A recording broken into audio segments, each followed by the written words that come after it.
In 1815, as cannons thundered across the Belgian countryside and the fate of Europe hung in the balance, a different kind of battle was being fought. One waged not with muskets, but with information. Somewhere between the blood-soaked fields of Waterloo and the financial corridors of London, a messenger rode through the night. He carried no military dispatches, no orders from generals. He carried something far more valuable in that moment: certainty. Within hours of Napoleon's defeat, before governments knew the outcome, before newspapers could print the news, one banking house in London had already begun to act. This is not a story about shadowy conspiracies or secret puppet masters. This is a story about something far more interesting and far more instructive. It's a story about how a family of outsiders from a Frankfurt ghetto came to understand something fundamental about the nature of power, money, and war. They understood that in times of chaos, the most valuable commodity isn't gold, it's trust. To understand how one family reshaped the landscape of global finance, we first need to understand the world they operated in, a world of almost perpetual conflict. Between 1700 and 1815, Europe was a continent consumed by war. The War of Spanish Succession, the 7 Years' War, the French Revolutionary Wars, the Napoleonic Wars. Historians estimate that during this period, major European powers were at war more often than they were at peace. These weren't small skirmishes, they were industrial-scale conflicts involving hundreds of thousands of soldiers, spanning multiple continents, and lasting years or even decades. The 7 Years' War, fought from 1756 to 1763, has been called by some historians the first true world war. It involved every major European power and was fought simultaneously in Europe, the Americas, West Africa, India, and the Philippines. Estimates suggest over 1 million people died. The French Revolutionary and Napoleonic Wars, spanning from 1792 to 1815, were even more devastating. Conservative estimates place military and civilian deaths between 3 and 6 million people. But here's the crucial detail that most history classes skip over. Every one of these wars had to be paid for, and that presented a problem unlike any that governments had faced before. Warfare in the 18th and 19th centuries was staggeringly expensive. Consider just the basic costs. Soldiers needed to be recruited, trained, fed, clothed, armed, and paid. Horses required fodder. Cannons required foundries. Ships required timber, rope, and iron. Fortifications required engineers.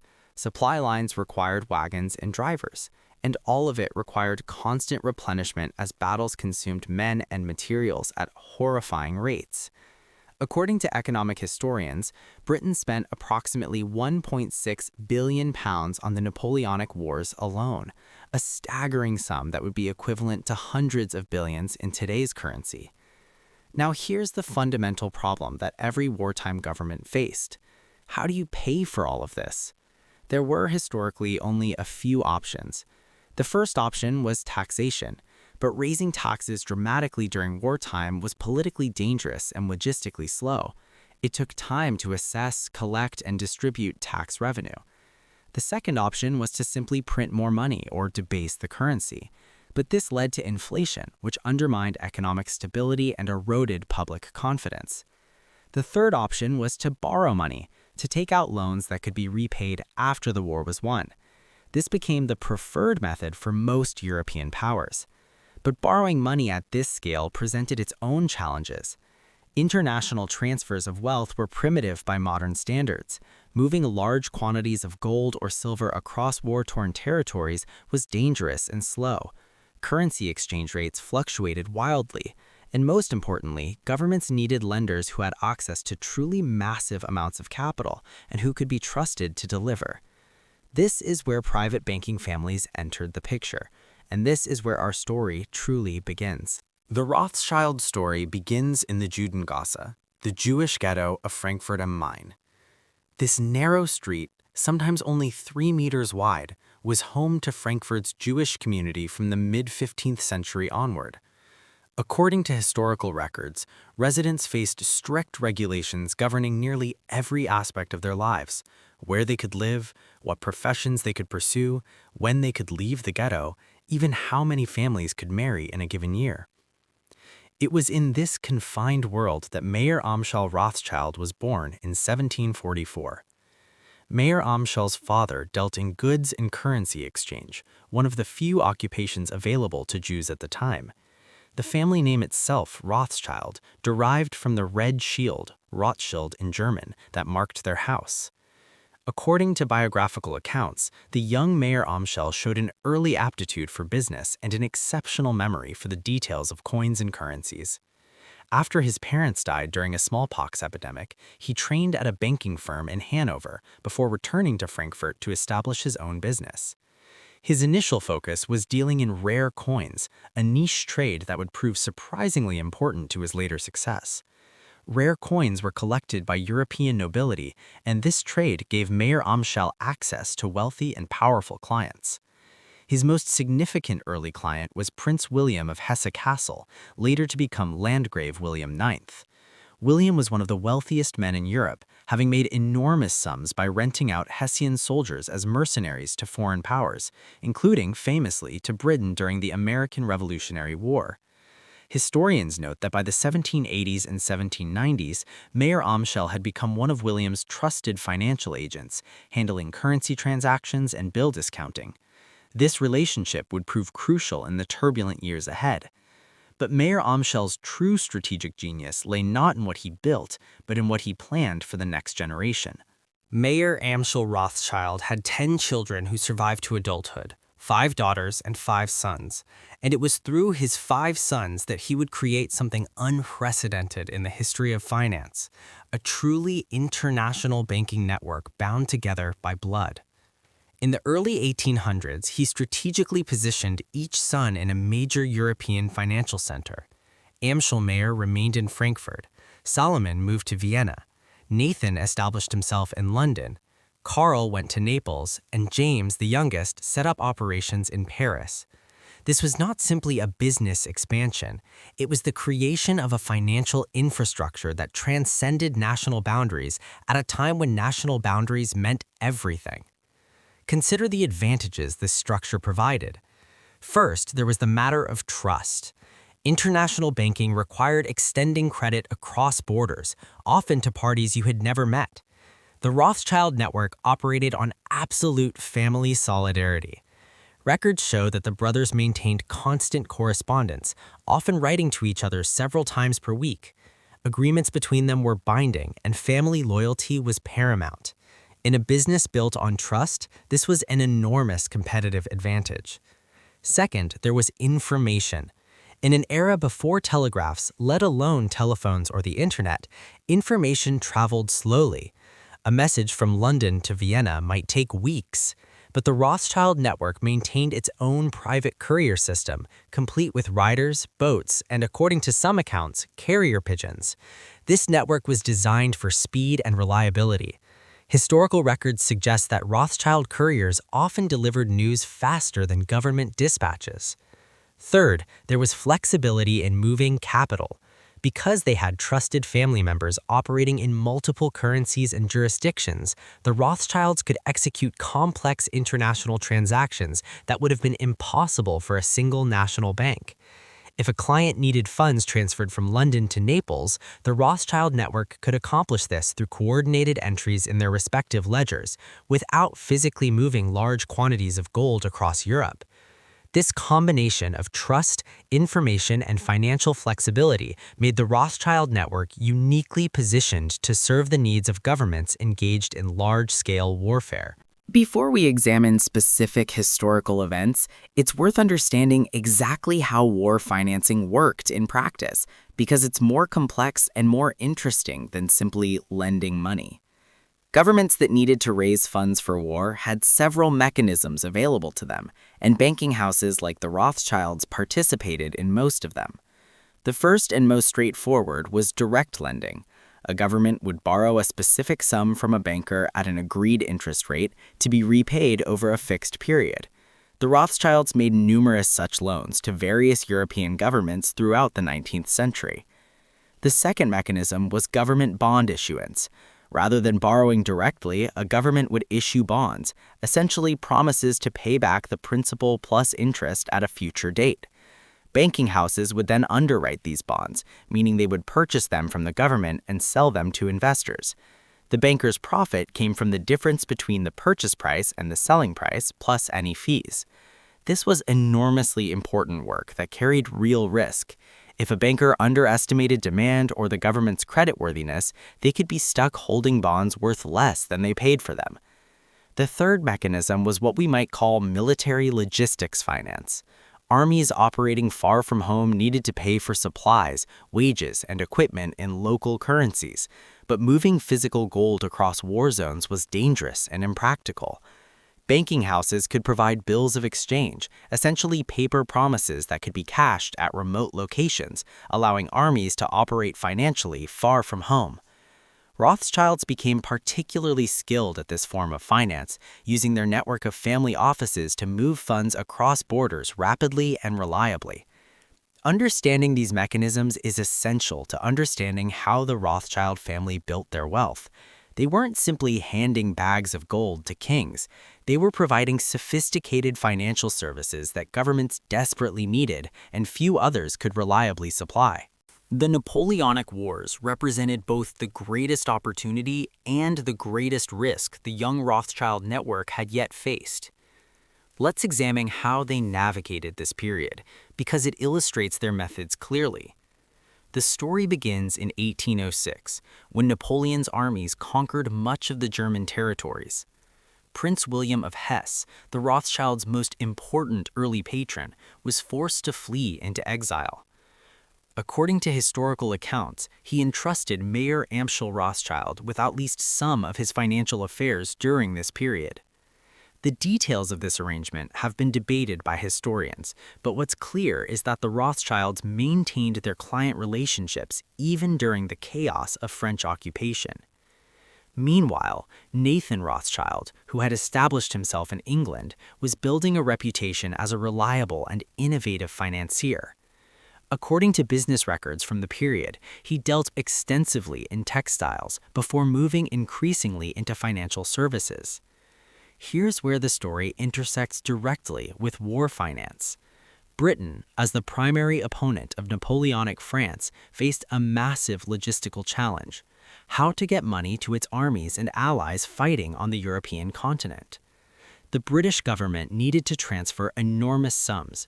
Historian Niall Ferguson, in his comprehensive study of the Rothschild family, estimates around £12.6 million just between 1811 and 1815 to support the Duke of Wellington's campaigns in Spain and Portugal.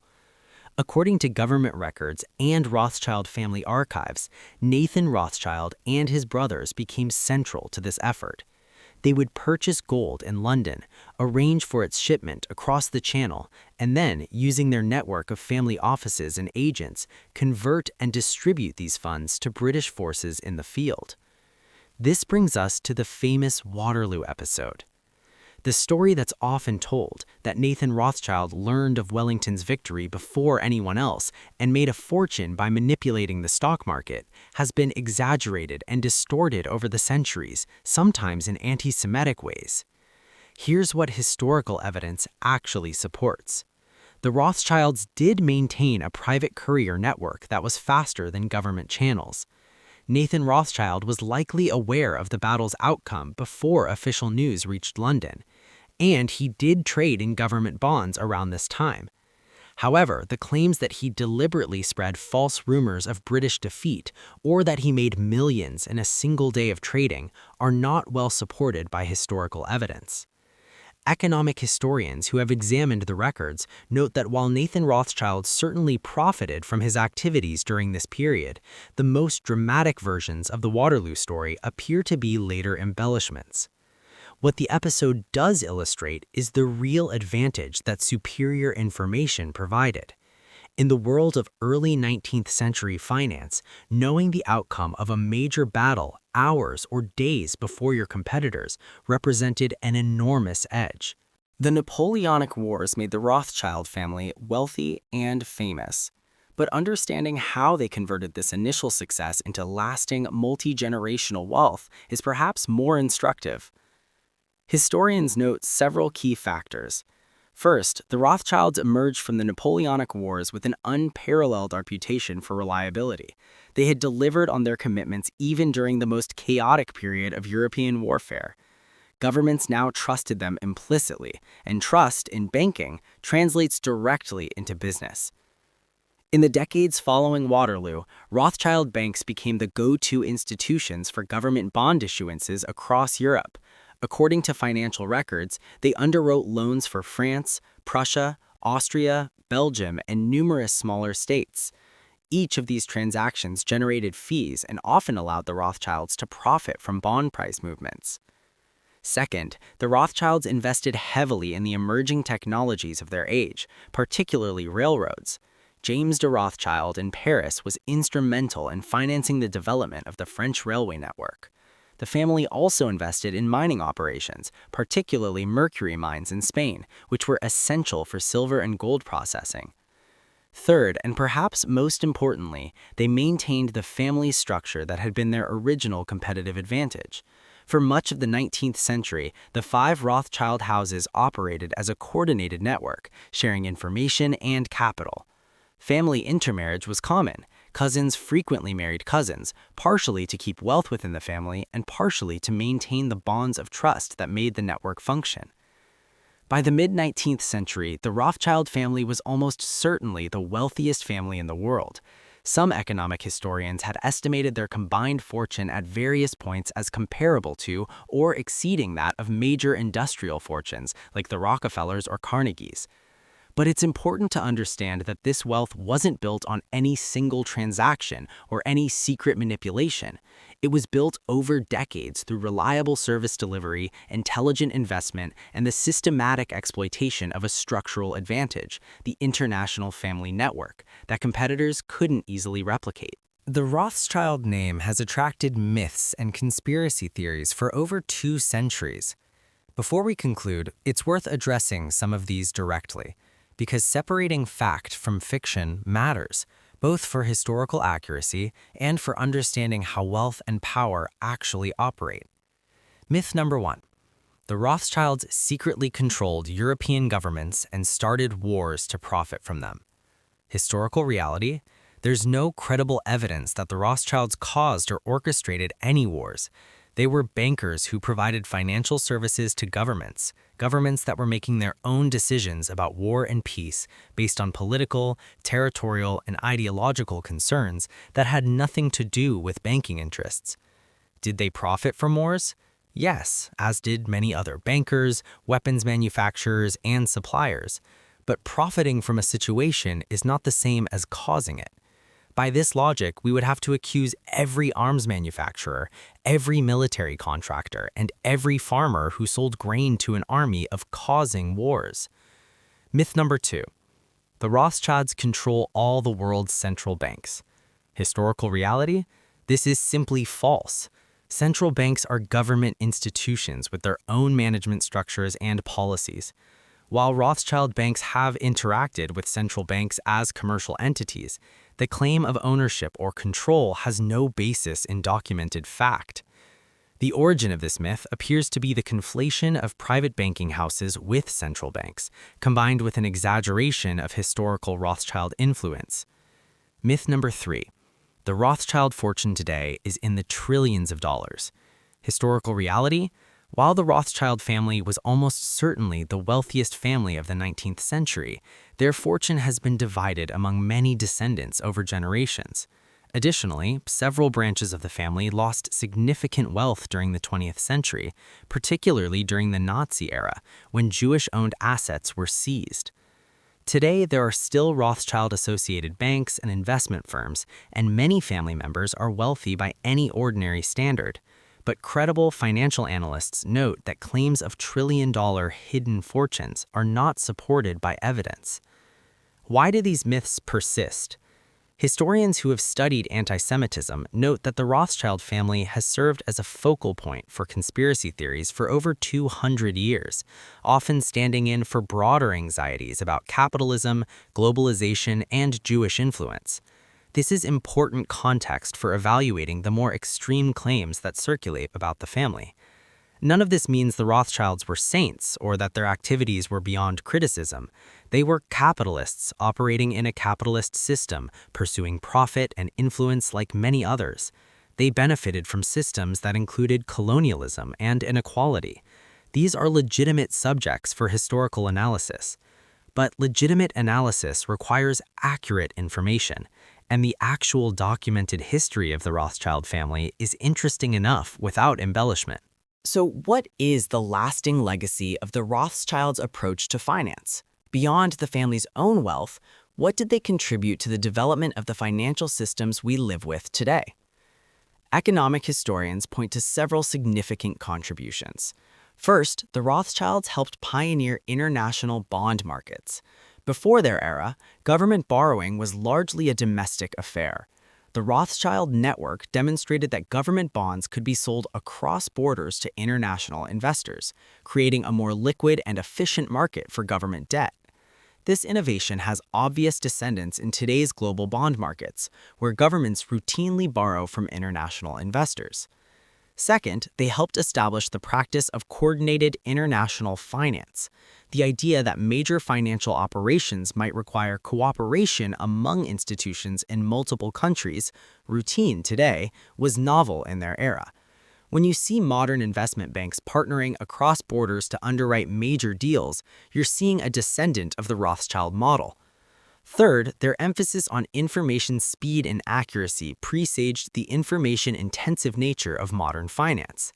The principle that superior information creates trading advantages remains central to financial markets, though the technology has evolved from private couriers to algorithmic trading systems.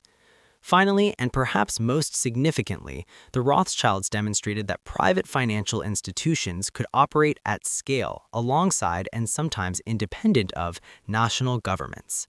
This represented a shift in the balance of power between states and private capital that continues to shape our world.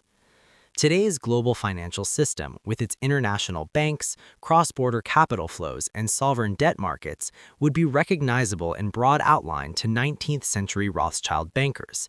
They didn't create this system single-handedly. Many forces and many actors contributed, but they were among its earliest and most influential architects. We began this story in a narrow Frankfurt ghetto, where a family of outsiders found themselves excluded from most professions and confined by law to a tiny district of the city.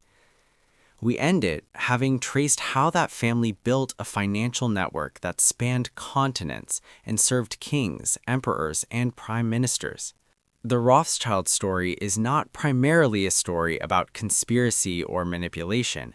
It's a story about something more fundamental: the relationship between information, trust, and power, and how that relationship has shaped the modern world.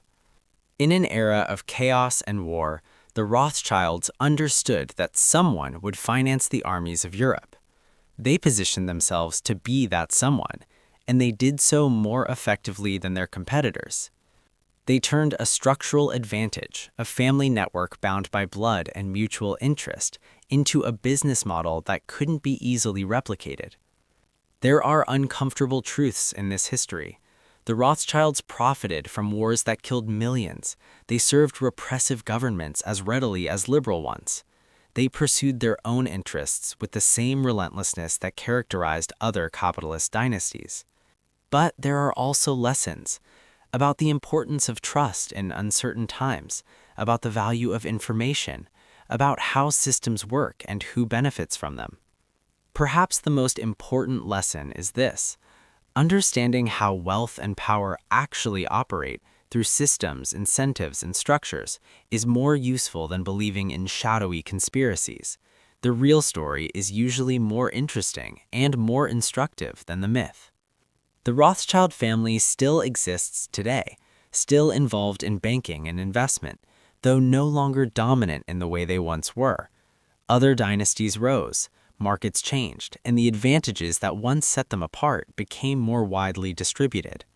But their legacy endures in the institutions they helped build, in the financial practices they pioneered, and in the ongoing questions their story raises about wealth, power, and who controls them. If you've found this exploration of economic history illuminating, consider subscribing to this channel. We examine the systems, structures, and stories that have shaped our financial world, from ancient trade routes to modern markets. History isn't just about what happened, it's about understanding why and what it means for us today. Until next time.